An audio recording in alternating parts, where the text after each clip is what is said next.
Welcome everyone today to and including all of our ISM members and our guests for our program today hosted by ISM New Jersey. I'm glad you could join us this morning for this special program. Today's presentation will be on the hot topic of Trump tariffs 2025 with our speaker today, Tom Cook. He's going to be talking about the impact and options, a real-time advisory. We would like to hear from you today, so please be sure to put any comments or questions in the chat. Tom will ask them as they come in and we can get to them during the presentation. So a little bit about Tom Cook. He's the managing director of Blue Tiger International, an international business consultancy advising on supply chain management, trade compliance, purchasing, trade and disruption management, global business, and logistics. Tom was the former CEO of American River International in New York and Apex Global Logistics Supply Chain Operation in Los Angeles. Tom has over 35 years of experience in assisting companies all over the world to manage their import and export operations. He is a member of the New York District Export Council and serves on the board of directors of the National Association of District Export Councils. Tom is also the director of the National Institute of World Trade. It's a 30-year-old educational and training organization based in New York. Both Blue Tiger International and the National Institute of World Trade are strategic partners for the Department of Commerce. Tom and his team have been very busy, I'd say the last few months, especially after the election. So I know Tom has a lot to offer us for today's presentation. At this time, I'd like to hand it over to you, Tom. Thank you very much, Kathy, and thanks everybody for joining. And as Kathy mentioned, as we go through the presentation, you're welcome to jump in at any point in time with a question or a comment. The more that we have dialogue, the more interesting it will be. So our business is supply chain management consulting. We work with companies in looking at their supply chain and working to reduce risk and spend.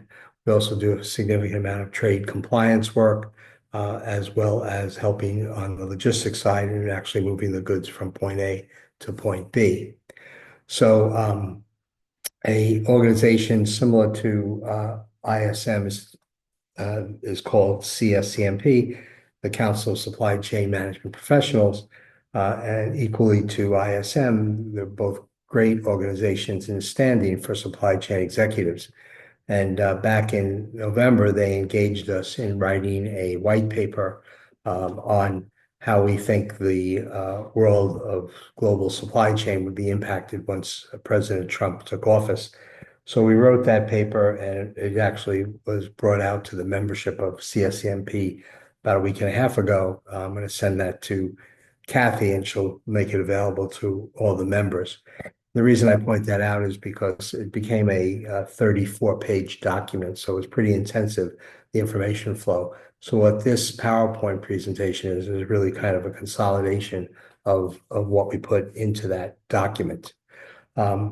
So I want to make kind of a qualification is that we're trying to be apolitical in delivery of this, but it's very difficult not to sound political because what Trump has done is really tied politics into the supply chain. And if you believe that Trump is involved and engaged in the supply chain, which he absolutely is, we appreciate that you need to understand his mindset and how he operates in order to try to do predictive behavior and anticipative things so that you can be more proactive in how you move forward in your supply chain. So a lot of things that we predicted back in November and December are actually now coming to fruition. What we didn't predict was the rate of speed of which Trump is moving through his presidential responsibilities and the changes that he's making and how aggressive it is.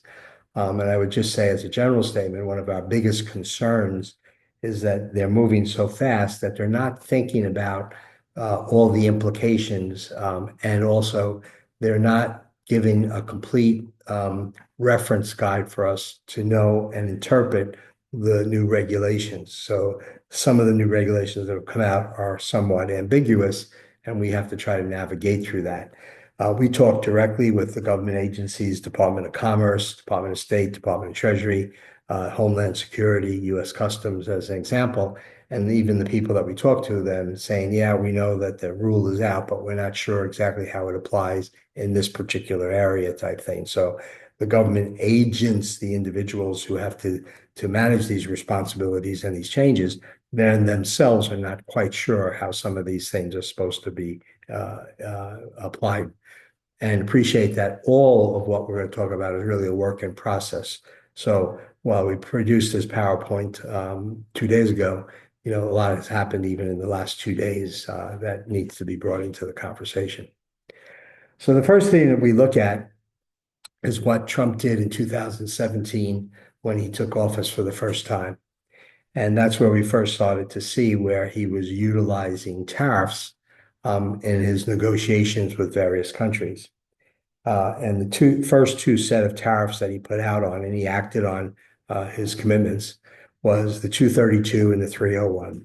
The 232 tariffs were specifically on aluminum and steel coming in from about 16 different countries around the world.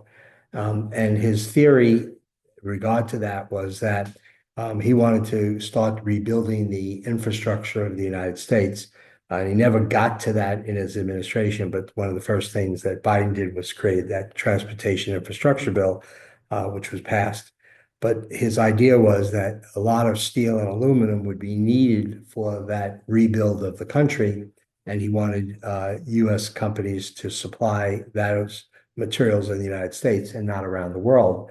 So he added a 25% duty on steel and aluminum coming into the United States, which made it a lot more expensive buying it from overseas. Therefore, companies would look to U.S. production. The 301 tariffs were tariffs that were specifically designed and targeted for China, and it added 25% of additional duty on about 50% of the products that we buy from China, mostly in the category of industrial goods and some consumer items. Biden, when he ran for office against Trump, he said he was going to do away with the 232 and the 301 tariffs. So when he came into office, he modified the 232 tariffs, but he did nothing about the 301 tariffs. He kept them in place. So today, some extent of the 232 tariffs are in place in a much smaller and less robust presence. But the 301 tariffs are still in place that take about half of what we buy from China and adds a 25% surcharge onto that cost. We all know that we're dealing with inflation here in the United States, as is most parts of the world. But part of the reason we have inflation here in the United States has a direct relationship to those 301 tariffs, because eventually, over the course of almost 4 years, the wholesalers, the manufacturers, started to pass off those costs to the consumers. So part of the additional cost that we pay for items has come from those 301 tariffs. So he came into office now, and most of us paying attention to the news realize that he is aggressively using tariffs, not only as a gain of revenue into the United States for additional duties being paid as goods imported in here, but also as a weapon in trying to encourage different behavior and influencing how countries operate in relationship to the United States. So many of you may have paid attention to the news about 2 weeks ago, where ICE, the Immigration Enforcement Agency, that's now picking up what's supposed to be the bad immigrants that have come in, meaning criminal immigrants, rounding them up and sending them back to the countries in Latin America that sent them to the first place. So Colombia refused two military aircraft delivering back some of these individuals 2 weeks ago. And Trump immediately issued a warning that if they didn't turn that policy around immediately, that he would add 25% import duty on anything that we buy from Colombia, which has more to do in the agricultural section of various types of food products, as well as in the category of flowers that come in pretty significant. If you ever have spent time down at Miami Airport, the planes come in from Colombia, 4 or 5 each day, carrying all kinds of produce and also flowers. So Colombia didn't want to deal with that because it would make them uncompetitive. So they immediately reversed their position, and now are allowing the military vessels carrying these immigrants to be allowed back into the country. So the idea was that he kind of weaponized and used the concept of tariff to influence the behavior of the president of Colombia, which worked. You can argue, does the means justify the ends? But in fact, from his perspective, it does. When Trump came first into office, and several years actually before that, even before he decided that he was going to run, I was given as a Christmas present this book. And I read this book and I found it very interesting because I teach negotiation skills, and I'm obviously negotiating in my business every day. And I thought some of his ideas were pretty good and some of his thought processes, but a lot of it I felt was extreme. So if you really want to get into the psyche of how Trump negotiates, you read this book, you can get a pretty good idea of what he does. I come out of the military, and in the military, we have an expression, particularly in combat positions, what we call salvos. And the idea is that we might be in a field of battle in which we know the enemy is out there somewhere, but we're not really sure where they are. And certain detection devices that we might use or technology is not giving us a clear indication of where the enemy might be. So we send salvos in. Salvo mean might be if we had mortars, we might send a barrage of mortar fire into a particular area and see where does it explode, where we hit the enemy, and then we determine that's where they are.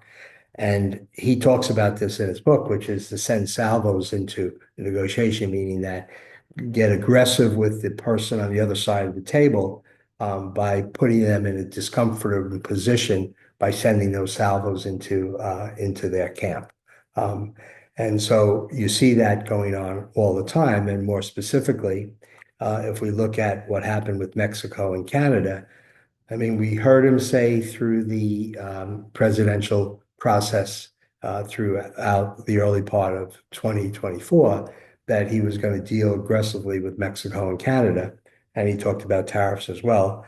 Most people thought because we have an agreement originally called NAFTA, now called USMCA, that he would be, not have the opportunity to address that.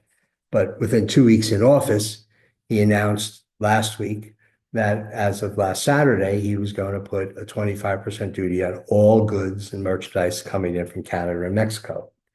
Now, appreciate that in the world of import and export, China individually is our largest country that we import and export to and from.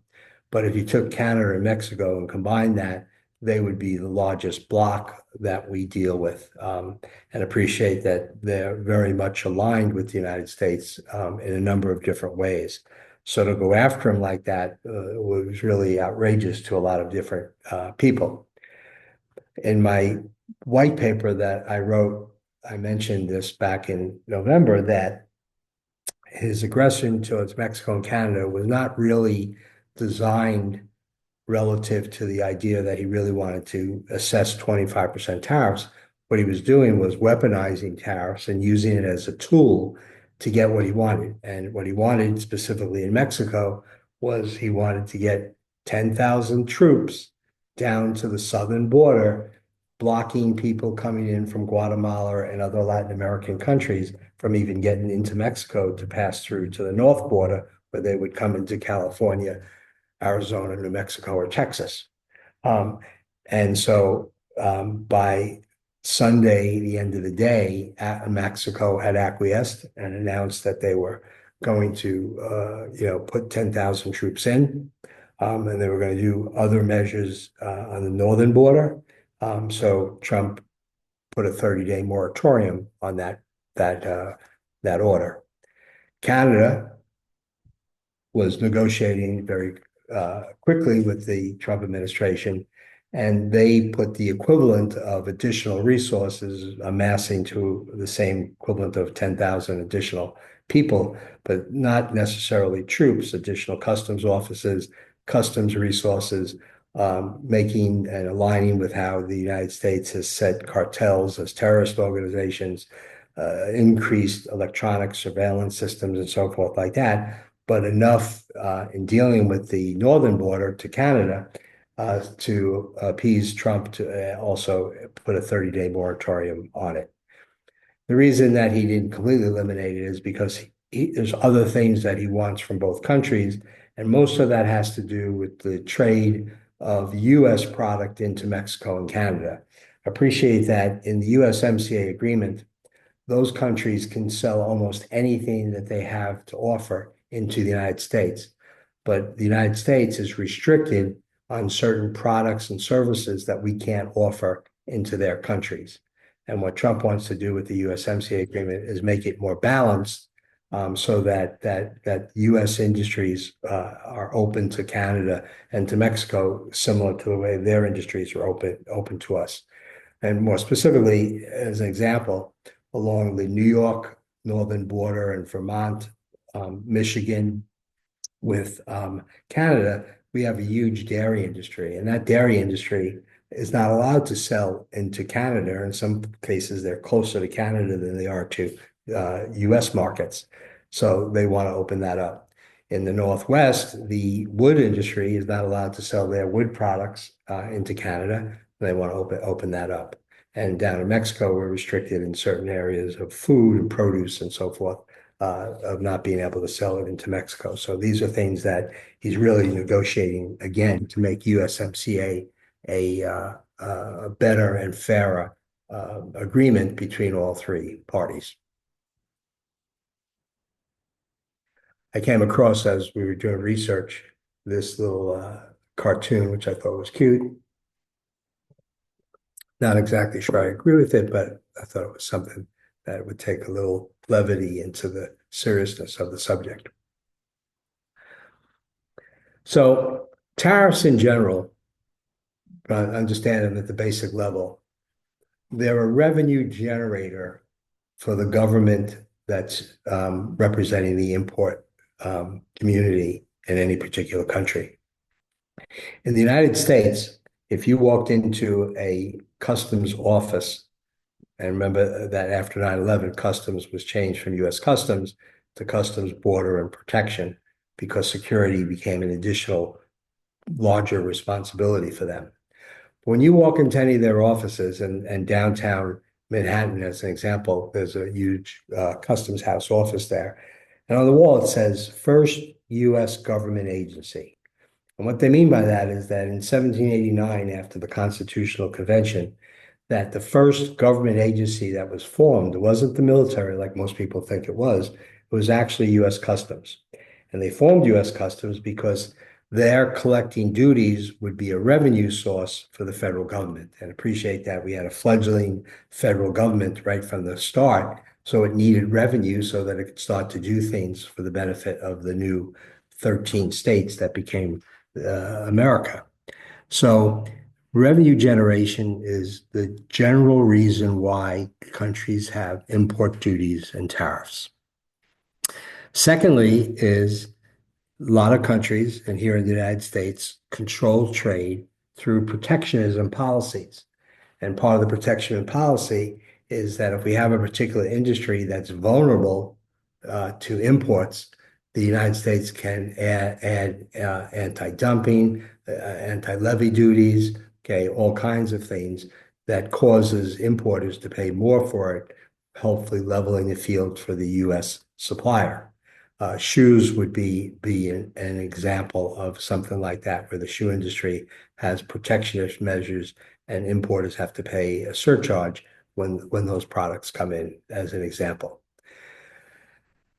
Lastly, used as a negotiation strategy for other results. And if you go back in the history of the United States, there are only a couple of examples that go all the way back to the early 1800s, where the United States utilized tariffs and how it handled various political circumstances from one country to another. And then came 2017 when Trump came into office, and Trump being really one of the first businessmen to take the presidency, because most presidents that we've had in the past came out of the military, okay, or came out of various political positions, being congressmen or senators or governors, moving into the presidential position. But Trump came along. He was really the first person who was really truly a businessman. He saw that concept of duties and tariffs is something that he could use to leverage on behalf of the United States. And whether you agree or disagree with that strategy, it actually has been a very successful strategy in getting things done in these negotiations. So Trump, in his concept, believes that you have to negotiate from a position of strength. And generally in negotiations, you always try to leverage yourself wherever you possibly can. So the concept is pretty sound.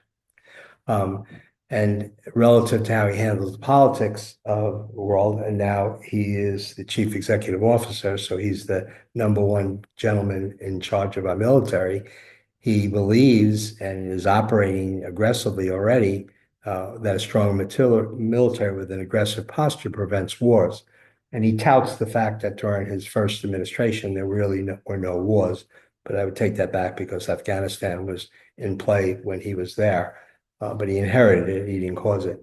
And he created the process for it to be shut down.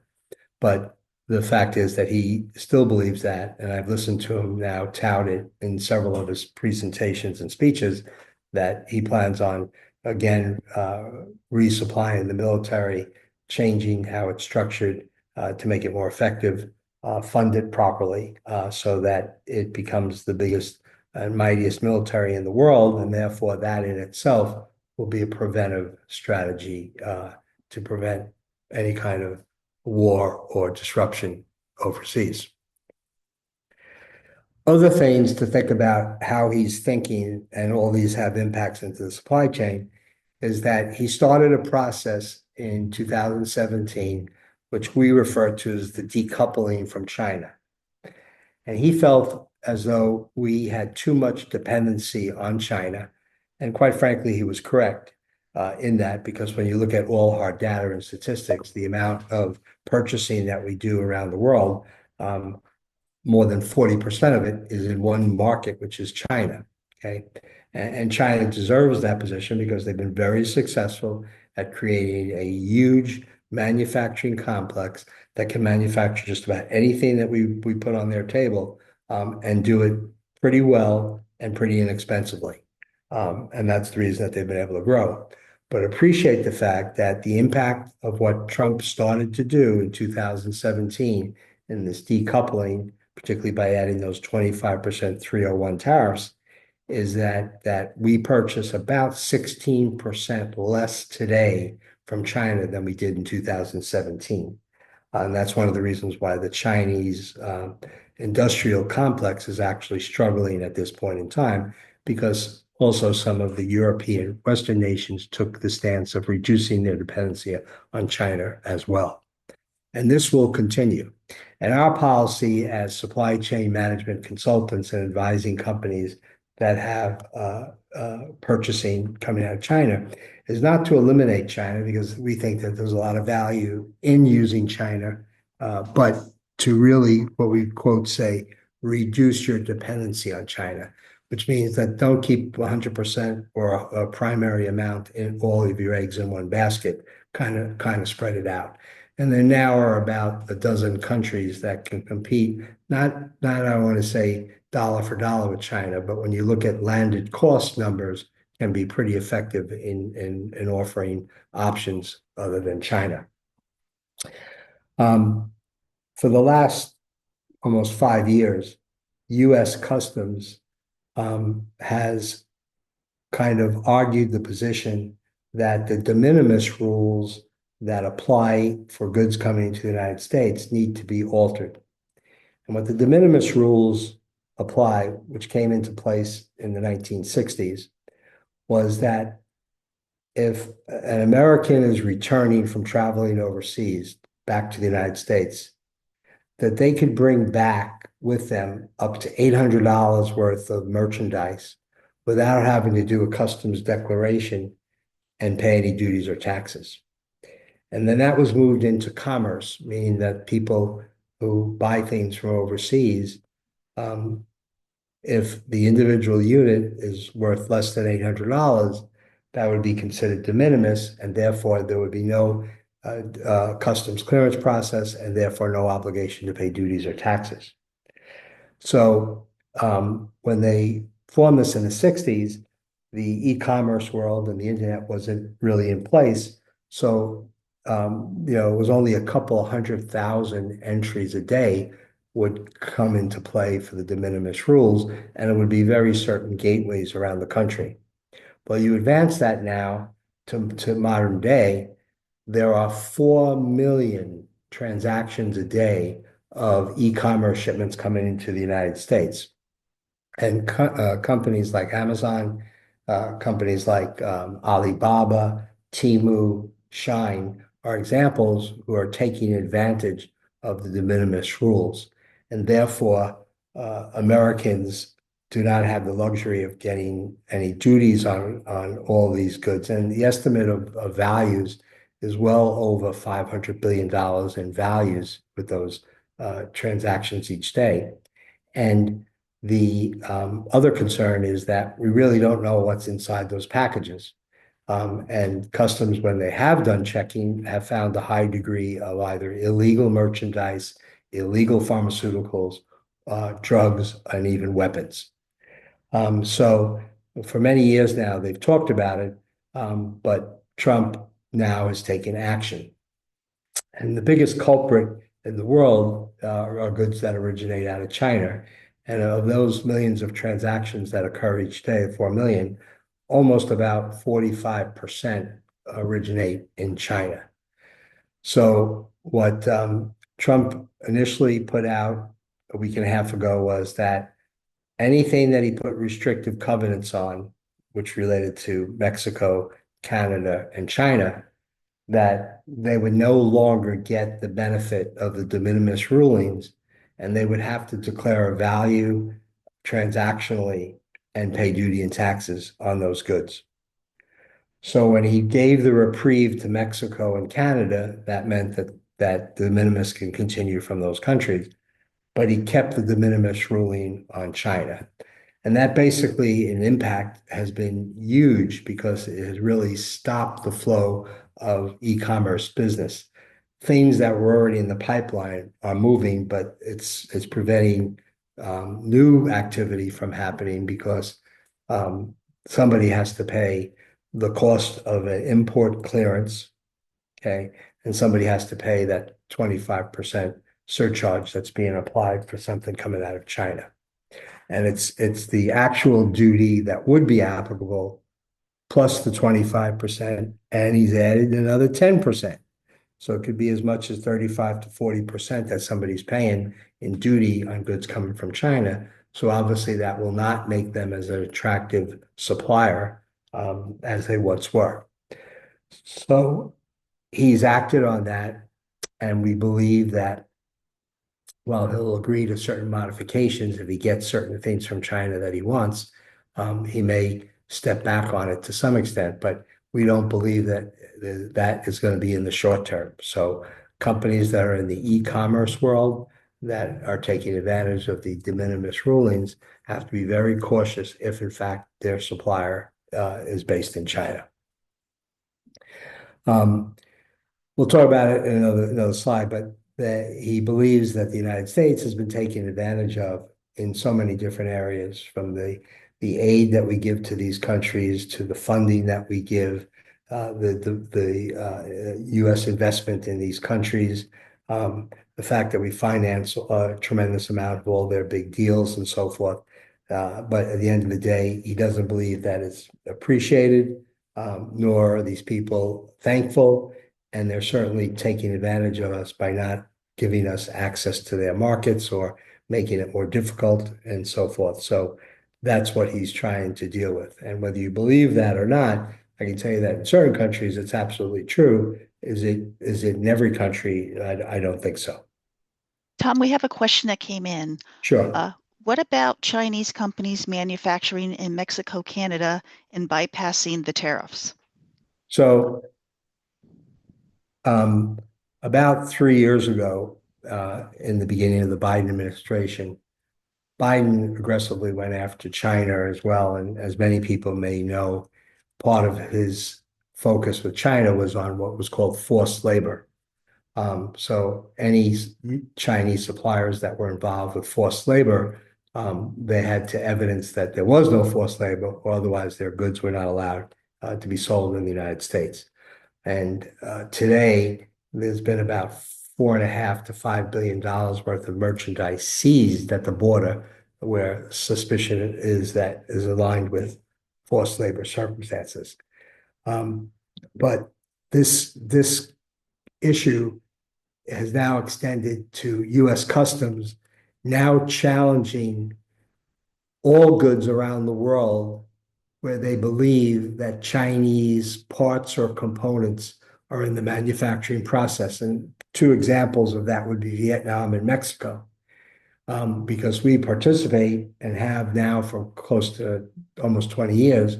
We've moved a lot of companies that wanted to get out of China. We moved them into Vietnam and we moved them into Mexico. And particularly in Mexico, there's a program called the Maquiladora that has huge advantages for US companies to have contract manufacturing done there. And so we've now are aware, and we put out an advice to all our clients about 2 years ago that customs is now scrutinizing if they believe that a Vietnamese or a Mexican uh, supplier is either Chinese owned, which could be, or is Chinese related, which it could be, or that it's using Chinese components in the manufacturing process. So we just had recently a company in St. Louis that was into electronic safety equipment, and we created a maquiladora for them in Mexico, and started moving manufacturing from China to there. But they do use a certain percentage of Chinese components in the manufacturing process. So Customs sent in a request for information asking us if we can provide a bill of materials, and on that bill of materials, itemize what the value of that bill of the material was and where did it originate from, so that they could now make a determination whether or not there's a predominance of Chinese value in that or not. And in this particular case, about 75% of the value of the merchandise came from components from China. And they took a position officially with our client that they can no longer declare made in Mexico or assembled in Mexico because of the high predominance of Chinese value. So the point, and I think I'm hopefully answering this question to whoever asked it, that yes, they're scrutinizing it pretty seriously, particularly in those two countries, but they're also looking at other places around the world.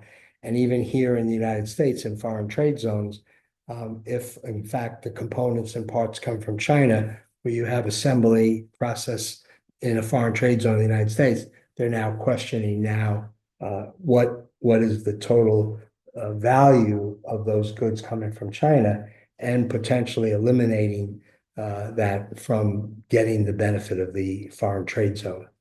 So the answer is it is being scrutinized. It's a very serious issue. And it's one of the things that my engineering team, when they do alternative sourcing, is we find out in great detail, when they now manufacture in Malaysia or India or Turkey or Vietnam or South Korea, Taiwan, these different places, where are they getting their materials from? And if China's involved, what's its value and what percentage does it make up of the value? And customs doesn't have a set rule on what the value would be that they either get upset about it or start to modify the thing. But where our best professional guess is it's somewhere around that 50% mark is where they seem to be concerned. When it grows more than 50% of the value is where they get concerned. So the last point on this slide is Canada and Mexico. So again, as I mentioned earlier, is that he's not looking to deal with the trade specifically and harm the trade between Canada and Mexico. What he really wants to do is to get the markets opened up in Mexico and Canada for US product, number one. And number two, he wants to make sure that Canada and Mexico is taking the immigration problem into the United States as seriously as we do, and to be partners with us in preventing the movement of fentanyl and illegal immigrants through their borders into our country. That's really what he's looking to accomplish there. And as you appreciate, if you've read the news and pay attention to it, he is moving them in that direction, which obviously is a positive byproduct in the use of tariffs to get a security measure in place. Other things that impact us in the supply chain, particularly if we have European partners that we're moving from, if we're a European subsidiary, or if we have subsidiaries in Europe, is that the amount of contribution financially and resource-wise from the United States into NATO is larger than almost all the other countries put together. And he wants them to pay a much greater share. And under the charter of NATO, they're all supposed to pay at least 6% of their gross national product into NATO for defense. And most of them average somewhere around 2 to 3%. So he's pushing hard. He did that in his first administration and got a few countries online, and he's pushing again on NATO. And he makes the threat that we're going to pull out of NATO. And it's kind of to me, his what we call, swabbling the sword here, because is really seriously pull us out of NATO. It protects us as much as it does the Europeans. So it's kind of, rhetoric to get to the point that he wants them to make a greater contribution. If you also pay attention to the note, you see that he's doing everything he can to restructure US aid and almost eliminate it, which is worth somewhere in the neighborhood of $600 to $700 billion worth of expense to the United States government annually. He wants to renegotiate all the trade agreements, starting with the USMCA. And as mentioned earlier, he really wants the deal to allow Mexico and Canada to accept all products and services from the United States. As an example, a US bank cannot go into Canada and appreciate the amount of trade that's between the countries that, a Citibank or Chase Bank, right, that they should be able to open up in Toronto or Oswego, wherever they need to be. But they're restricted from that now. So he wants to make sure that that's open. As if you went down to Fifth Avenue, New York Street, you could see, the Bank of Toronto has an office there. So we don't have those restrictions. They do against us. And you can see that he's quickly changing the immigration policies. And this is a crazy thing that depending upon the president, that our immigration policies change. And that's because Congress hasn't taken action the way they do in redoing and modifying the immigration policies. So the strength of the president's office comes involved, and appreciate the huge difference between how Biden ran the immigration policy as compared to what Trump is doing now. So it's a huge gap, and it really shouldn't be that way. And the hope is that Congress will intervene and create a policy that kind of compromises both sides of the aisle on these issues. And then the president just has to administrate these policies in lieu of creating all these executive orders that deals with the shortcomings in those programs. So in the concept of decoupling China, Trump isn't looking for us to move it to Malaysia or to Vietnam, okay, the Philippines or to India. He wants it to come back to the United States, okay? And the obstacle to that to happen is the financial model is much more robust bringing it back to the United States, meaning that the cost of manufacturing is so much higher, particularly when compared to China. But even if you were able to wrestle the issue of cost, okay, the biggest problem is that in most northern part, if you divide the United States in half, yeah, the north and the south, in most northern parts of the country, it's very difficult to bring back manufacturing because of labor issues. It's very difficult to find huge amounts of labor force of skilled blue collar laborers in manufacturing. In the south, it's a little bit better, but it's nowhere where it needs to be. We've set up a number of foreign trade zones in the United States where we're bringing back manufacturing and they can work more financially successful in a foreign trade zone than without it. But our biggest problem is trying to get the manpower and the labor in all the cities that we're operating in. Unfortunately, there are a tremendous amount of Americans who do not want to work, okay, the way that it was 20 years ago. He wants to renegotiate all the trade deals that we have around the world. And we actually have well over 100 of them in different places.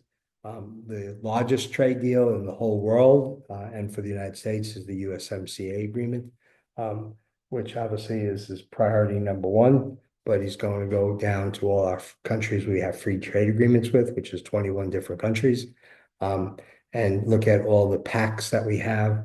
With countries like Australia and New Zealand, um, uh, South Korea, Taiwan, and so forth. He's going down the line on all these things. Our company are aligned with the Department of Commerce, so we have kind of an inside track of what's going on. And them, in coordination with the State Department, are actually, prioritizing a list of all these agreements that are actually now going to be reviewed. And the big issue in most of these agreements is if the agreements are lopsided in favor of the other parties, the goal is to bring it back to a more balanced agreement where both parties, including the United States, gains equally from whatever the contract is trying to accomplish. Trump is also looking to create new trade deals, and our inside track talks about with China, with Canada, with the EU, and with Mexico. Okay, Canada and Mexico is under the USMCA. He's considering potentially creating a separate agreement with Canada and a second agreement with Mexico, and kind of disassemble this three country deal that was originally created in the Clinton administration. Hi, Tom. One question came in. One person wasn't sure if you actually addressed this or not. What if Congress becomes ineffectual and are not able to pass a law? I believe you were speaking about that topic just a little while ago. Yes. What's the question? Just wants to know what if Congress is not effective in passing a law? Well, they haven't been effective in almost 40 years. Um, this has been an ongoing thing that all the presidents have dealt with, which is that the pressure is on them to kind of create executive orders and manage the border. And appreciate that politics then comes into play heavily. Their slant in terms of how they feel about immigration and so forth, which we see the contrast between the Biden administration and the Trump administration. Um, Unfortunately, it is not on their priority agenda. I back in December, I went into the congressional um, offices and we researched. I have a research analyst on the team and researched, and we couldn't find it in any of their priority venues that immigration. It's listed as a topic that they're going to address, but it's not being prioritized at this point in time. Other issues are being prioritized by Congress and not immigration. So whether it will get done within the 4 years that Trump is in office or not remains to be seen. My best guess would be it's not going to happen.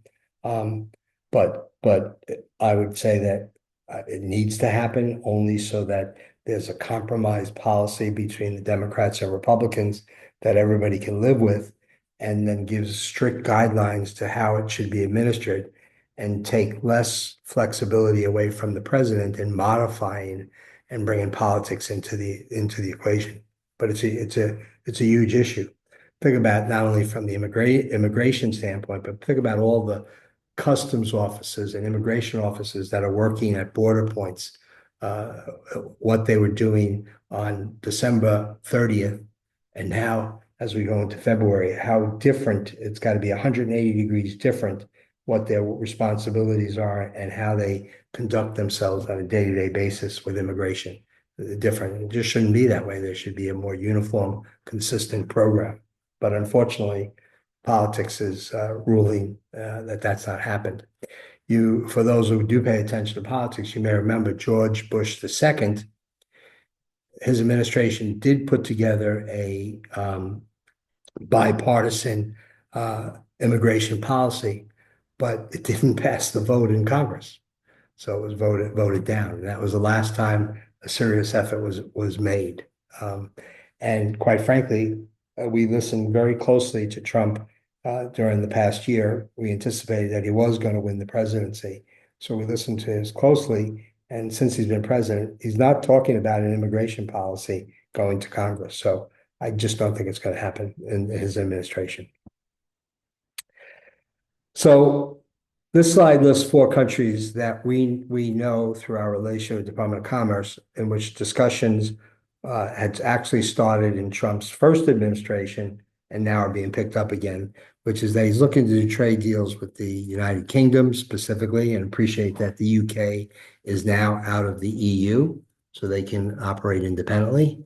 With Japan, even though we have one of the most favorable working relationships in trade and as an ally, that we do not really have a specific trade agreement with Japan.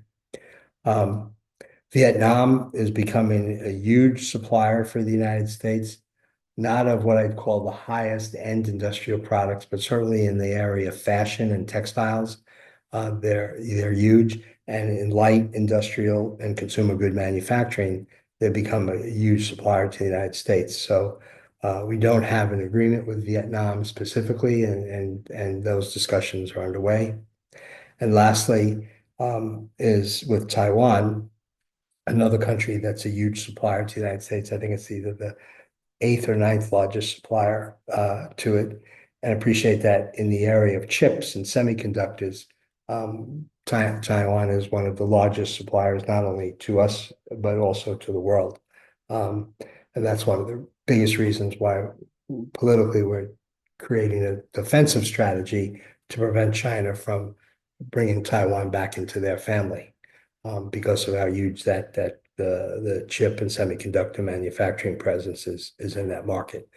So they're talking to them about some kind of trade deal between the United States and Taiwan. So if any of you have interest in any of these areas, you want to watch these pretty closely. So on February 1st, Trump came out with this 25% on Canada and Mexico, 10% additional, and people think it was only 10%. It's 10% additional on whatever tariff that was in place now. So if or something already had a 25% surcharge was now being added another 10%. So it was a 35% surcharge. He changed the rules immediately on de minimis for Mexico, Canada, and China. He placed restrictions specifically on goods coming from Mexico and Canada and China into foreign trade zones. And this was his starting point. And as we know now, Canada and Mexico has been put on a 30-day ease. And the purpose of that was for him to have time to negotiate these other provisions that he wants with them. And we strongly believe that will happen, and we're not going to see any issue with Canada or Mexico. The 10% on China, there are no specific negotiations going on. And if you watch this carefully, you can see that there isn't even any rhetoric coming from Washington about discussions that they're having with Mr. Xi and his team to try to do away with this issue. And appreciate the fact that politically China is aligning itself with Russia, Brazil, and India, the what's called BRIC, okay? And they're working hard, all four nations, to dethrone the US dollar as the worldwide currency and to either put the cryptocurrencies into place, or China's currency as the lead currency, which so far in their aggressive efforts the last 7 to 8 years, they've not been successful at getting that turned over. And our best guess on that is that they're not going to be able to at this point in time. They have a strong position and a strong argument, but the United States dollar is just so embedded, it'd be pretty difficult to unseat it. And as we talked about, that all the e-commerce business coming out of China, that's $800 less in value, cannot come through customs easily anymore. They have to be line item customs cleared and duties and taxes paid on the value declared. Um, and this is not only a problem for the Chinese companies that export these products to the United States, like Amazon, Alibaba, Shine, Temu, but there aren't the number of custom house brokers in the United States to handle 4 million transactions a day, and customs can't handle an additional $4 million transactions a day. And their electronics that receive what's called the ACE portal, the Automated Commercial Environment Portal, where you dump this information and interface with customs on, can't handle that kind of volume as well. So it's one of these things I mentioned earlier where they created a rule, but not thinking through how it could potentially be managed. So all the government agencies are trying to sort through this right now, but appreciate that things that were being purchased in the pipeline are moving, but there are no new movements that are taking place. I'm involved with the Temu account in their e-commerce, and just appreciate the volume. They have two 747s that come into LA every day, filled with packages to be shipped in the e-commerce mode. They have another 747 that goes into Chicago, another one that goes into New York, another one that goes into Miami, and another one that goes into Dallas. So think about the fact there are six 747s worth of freight coming in every day that comes in through that mode of de minimis ruling. It's also called Type 86 clearances, that's now coming to a halt. The impact not only to those companies, but to the US consumer who is buying product a lot less than going to Home Depot or Macy's for the same thing. That's impacted, but also appreciate the work at the airport of all the stuff coming in, the trucks that were used, the warehouses, all the distribution modes now are going to come to a halt. So the impact is pretty great and goes way beyond just restricting these Chinese companies. The restrictions on the FTZ relate to China itself. These things are forming and being changed every day. We sit on the advisory group for the National Association of Foreign Trade Zones. So sometime towards the end of February, they're going to come out with specific guidelines on how to deal with some of that. So I'll pass that on to Kathy once it comes in. So any of you that are involved with foreign trade zones, you can see how the rulings might change. And appreciate that all this that we're talking about is just a starting point of what aggressive acts that he's taken. And while you hear rhetorically crazy things coming out of the administration, like, well, we should take Canada and make it the 51st straight state, we should annex Greenland, and we should retake over the Panama Canal. I can tell you that there are people in the government now working in the president's administration that are looking at all three of those things seriously. And whether you believe they could happen or not remains to be seen. But all things that eventually happen start as a thought. And when the thought then starts taking on its own life of action, then there's a chance that these things could potentially happen. So we're watching them closely for lots of different reasons. But as crazy as they sound, there's work in motion to make it happen. So Trump, most clearly a disruptor. I'm not making the point as a proponent or opponent, but I can tell you certainly it's disruptive by only giving 4-day notice, and that on a Saturday evening that something was going to happen, the following Tuesday. Not anywhere enough time. When he did the 232 and the 301 tariffs, we had a 4-month window before they were effective for everybody to reorganize various aspects of their supply chain to deal with it. But there was no way people were going to be able to react to this 4-day notification. So a little bit more aggressive than we would have liked to see in terms of how fast they're moving. And he created tremendous disruptions, which are still existing every day. Our phone, fortunately, rings often all the time, but it's never rung as much as it has since a week and a half ago. And he created, all this things in China and Mexico and de minimis and foreign trade zones. Pretty significant. And again, it's a lot of it is saber rattling. So you have to be very careful about interpreting what he says, because a lot of times what he says is not really what his intent is and so forth.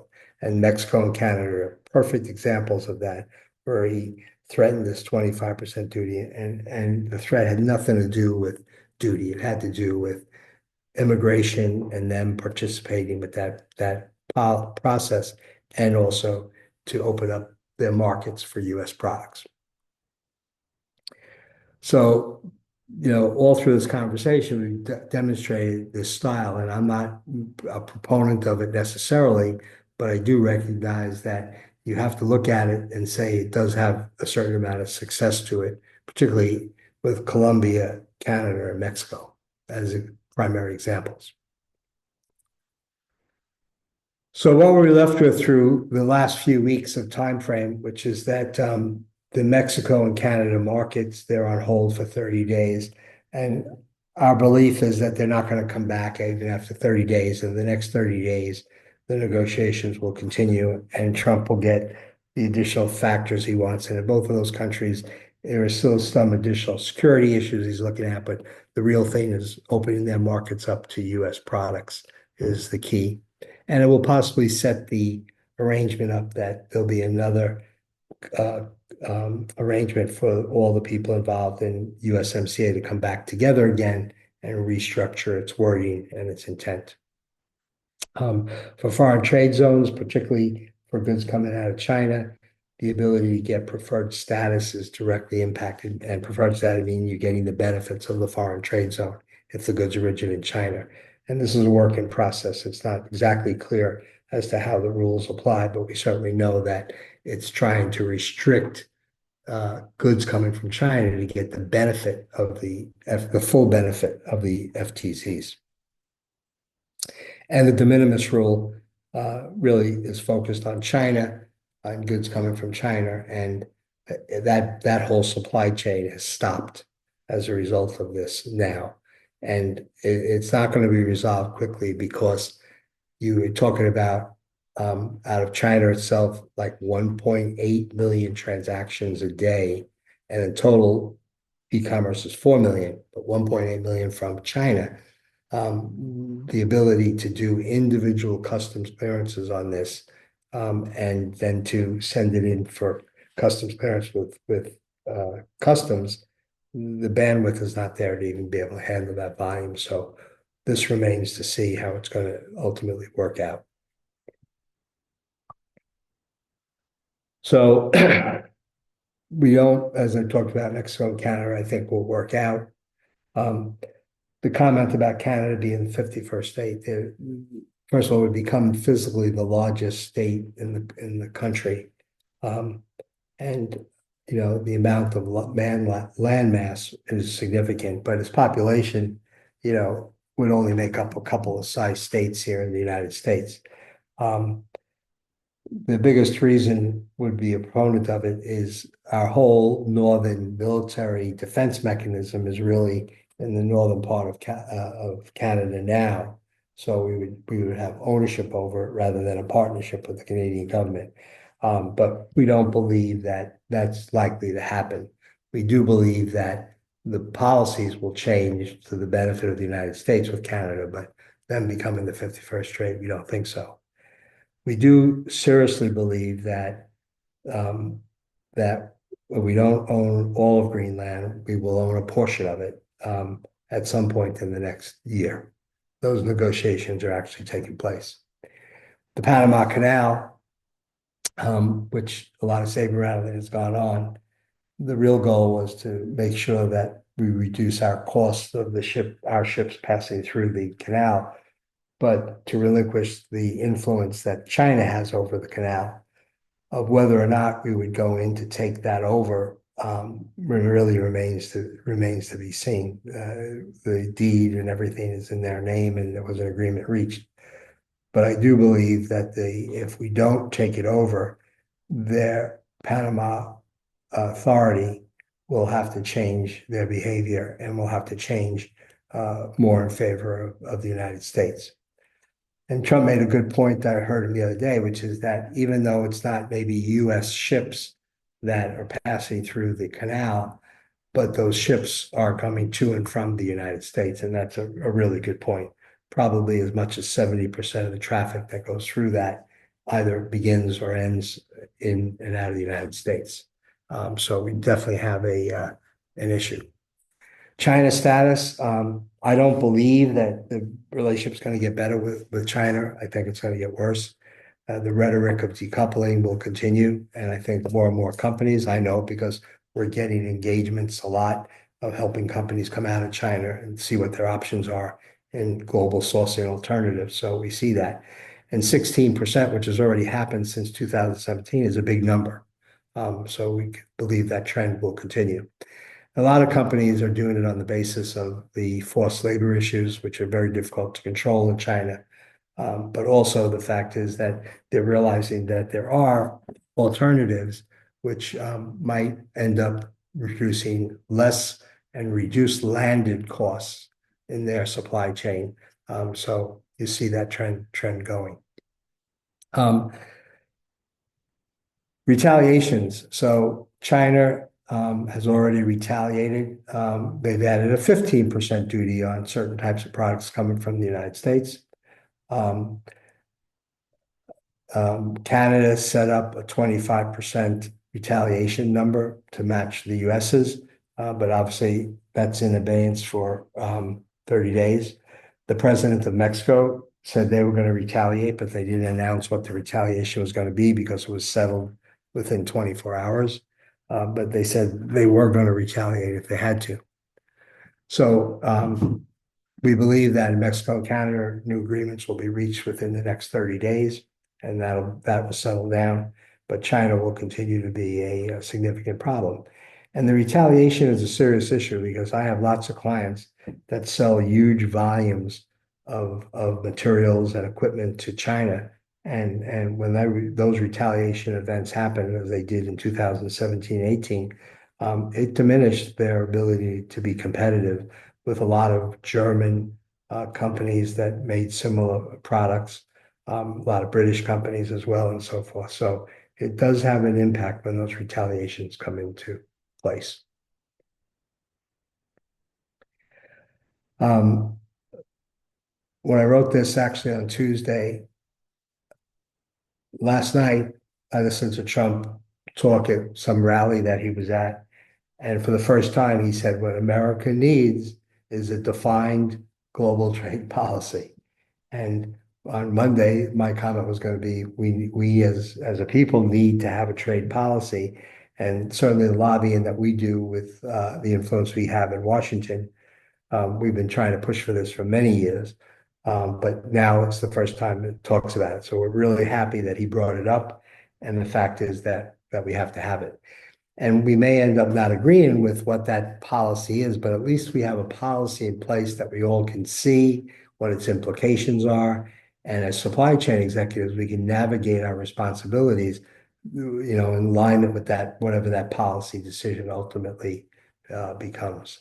So I think what I heard last night was actually a good thing, and it's the first time I heard it. So hopefully that will happen.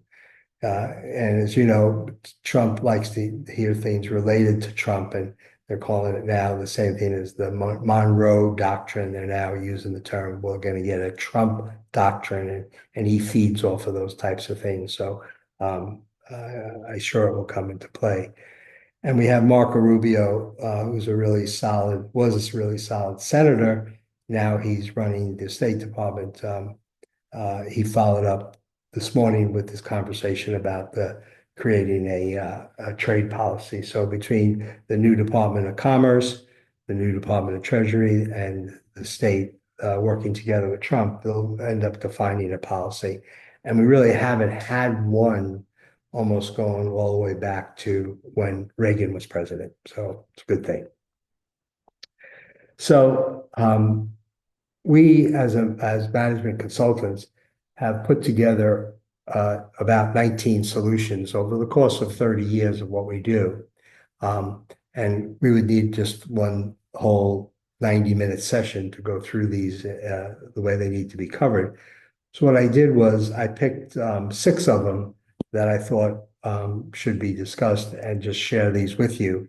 Because in all this uncertainty and all this disruption, there are still things in supply chain that we can do that can provide preventive measures of impact and really have more successful outcomes.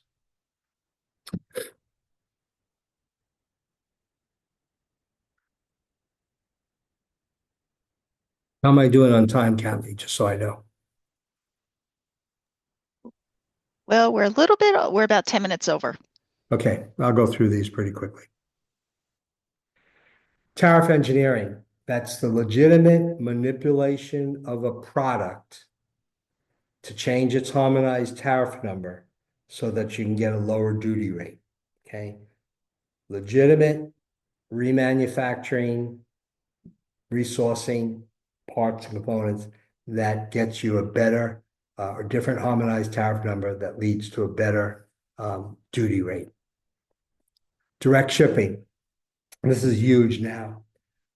We go into a company and we sit back and see a warehouse full of product that they've imported, let's just say from China, and now they're distributing it to their customers as the orders come in. And the question we ask is, what value add did you put in your warehouse in the United States? And they go, none. All we do is just sort it differently and create combined packages to ship out. And what we say is, well, couldn't you do that in China? And they go, well, we don't really want to do that because we don't want people to see where we're sourcing from.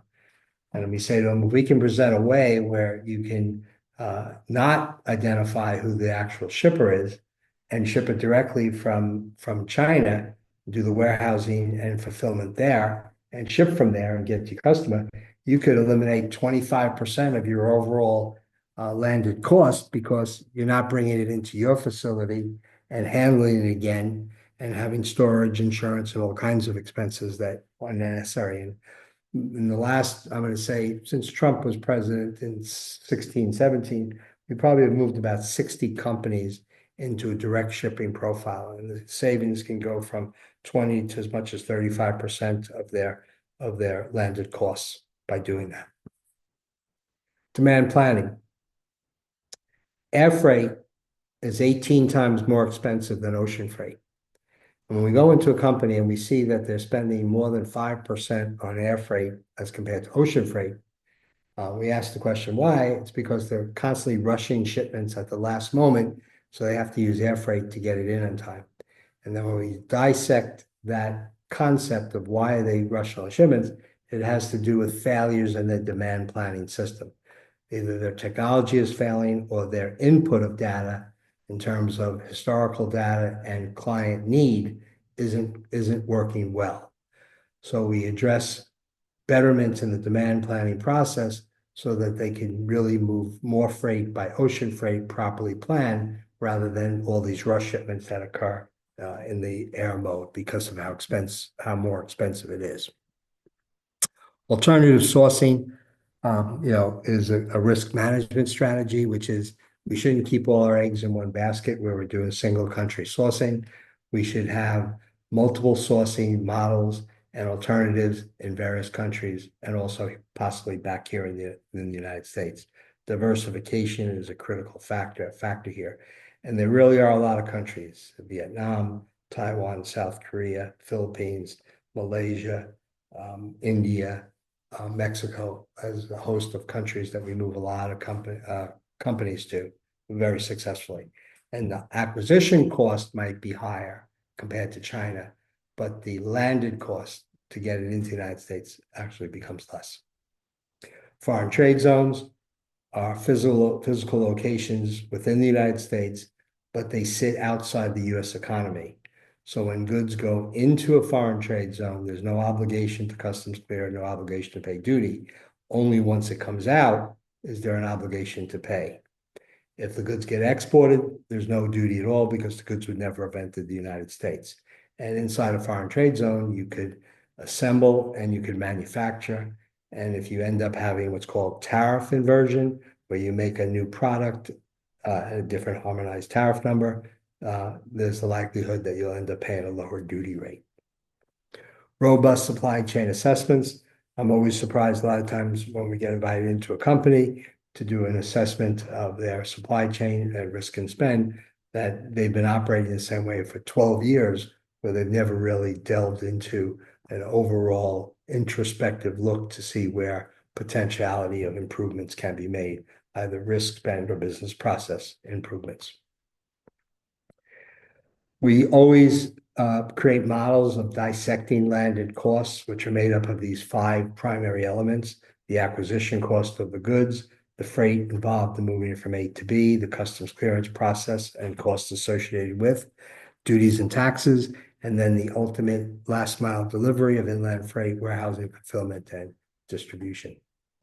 Okay, we go through 4 steps. We look at it at a detailed assessment, making recommendations, establishing financial models to see what provides the greater benefit. Operational model answers the question, what do we have to change or do differently to make these recommendations occur? And implementation is just the process of making it happen. And in most of the cases, this process is a 0 to 90-day process from when you start to when you can start to have changes made that start to impact cost, risk, business process. So a couple of general thoughts here. We need to pay attention to the government, Trump plus the administration, the news media, which is covering it in great detail. There will be more restrictive changes coming. Be more proactive on mitigating strategies. Think short-term and long-term. It's totally 2 different thought processes. Increasing safety stock levels. Prior to COVID, safety stock levels were in the 6 to 10% range for most companies. Through COVID, it ran as high as 100, 200% safety stock. We're looking at somewhere between 60 and 80%, and maybe as high as 100% is more safer levels, or more balanced by not having too much of any inventory issue. Increase your negotiating and problem resolution skills. And I'll say to Kathy, that might be another webinar we want to do, is to talk about negotiating and problem resolution for supply chain. Continue intense training in all aspects of global supply chain management and events like this. Attend industry trade shows along with supply chain associations. ISM is one of the best there is. You have ASCM, CSCMP, just to name some others that are out there. Building external resources, and with Trump, differentiate between the rhetoric and saber rattling and substantive thoughts and so forth is critical. And for those of you that have important export activity, you really want to become CTPAT certified, Customs Trade Partnership Against Terrorism. It's a voluntary program that raises the profile of your compliance and security with customs, and you get a huge amount of benefits when that occurs.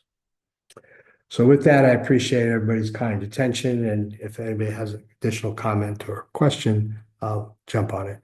And I'm sorry that it took a little bit longer than expected.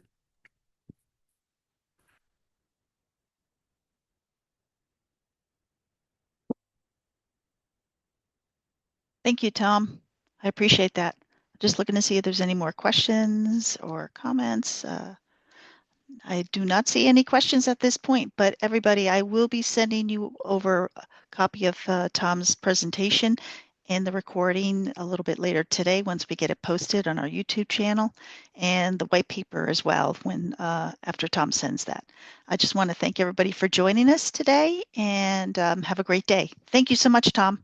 Thank you all. Be well, be safe.